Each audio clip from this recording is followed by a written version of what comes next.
E aí, pessoal, tudo bem? Hoje vamos iniciar um assunto de grande importância, para o país: a formação do capitalismo no Brasil. Né? Vamos buscar entender nessa aula de sociologia, como se deu esse surgimento, e o desenvolvimento do capitalismo no Brasil.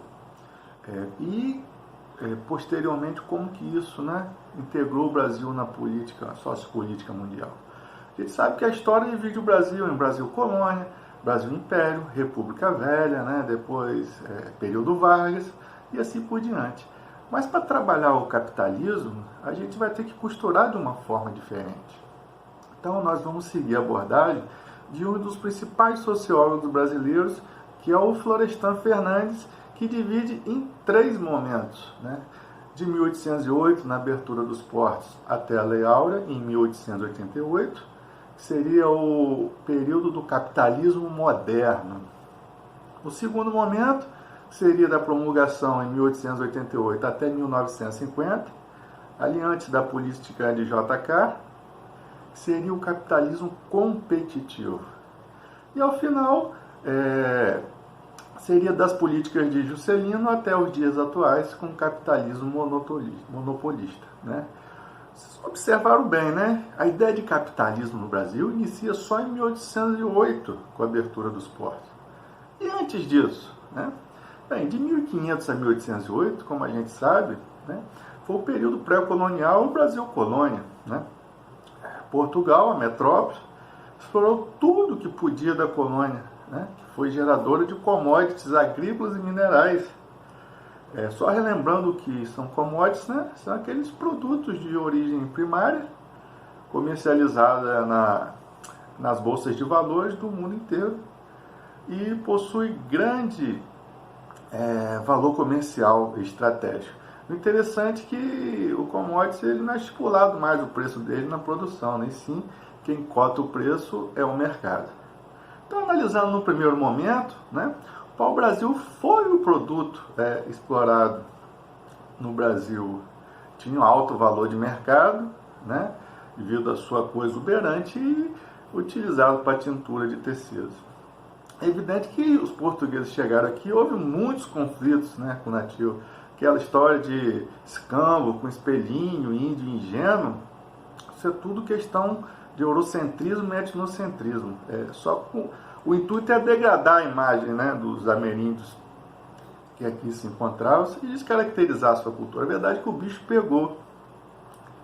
A gente que é daqui de São João da Barra, tem um exemplo bem aqui ao lado, A nossa capitania aqui do Paraíba do Sul, ou Santo Tomé, os índios Goitacá destruíram 2 vezes a Vila da Rainha. E o Donatário Pero de Góes desistiu da capitania. Os Goitacás eram antropofágicos e eram considerados bárbaros, e foram dizimados, principalmente pelas doenças trazidas pelos europeus. Então, esse conceito eurocêntrico, de que a dominação foi tranquila, não ocorreu. E aí os portugueses, paralelamente ao pau-brasil, trazem a cana-de-açúcar, produto de alto valor no mercado, e os portugueses já tinham experiência de outras colônias. A técnica utilizada foi o plantation, que é monocultura, grandes propriedades de terra e mercado externo. Isso associado à mão de obra escrava, estava sendo trazida da África, sequestrada da África, escravizada da África. Só que desde o início, a ideia portuguesa era encontrar metais preciosos na colônia. E esse fato só desencadeou praticamente no século XVIII, com o processo de desbravamento do interior da colônia, operado principalmente pelas estradas e bandeiras, que eram aquelas expedições armadas que saíam da capitania de São Paulo rumo ao que eles chamavam de sertão, com o objetivo de aprisionar índio, destruir quilombos e encontrar os metais. E quando os metais são encontrados, há uma mudança política e econômica. A capital sai de Salvador e vem para o Rio de Janeiro, tornando o porto do Rio fundamental para a escoação da produção. A economia interna se intensifica e as regiões, São Paulo, Minas e Rio, se conectam. Posteriormente, né, depois da mineração, a gente não pode esquecer também do algodão, o famoso ouro branco, né, que veio ser implantado aqui para atender quem? Né? As indústrias inglesas. Né? Serviu de matéria-prima para a Revolução Industrial da Inglaterra e para implementar o setor têxtil, né, das sociedades europeias. Só para ressaltar, apesar dos commodities, né, que foram os carros-chefes desse período, houve uma movimentação no mercado interno, principalmente com a pecuária, né, carne, leite, entre outros, nesse período. Né? Então a pecuária também foi importante.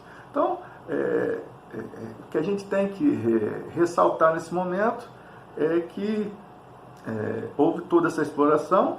O commodities, o Brasil vendia, né, matéria-prima, importava manufaturados, e isso num processo pré-capitalista.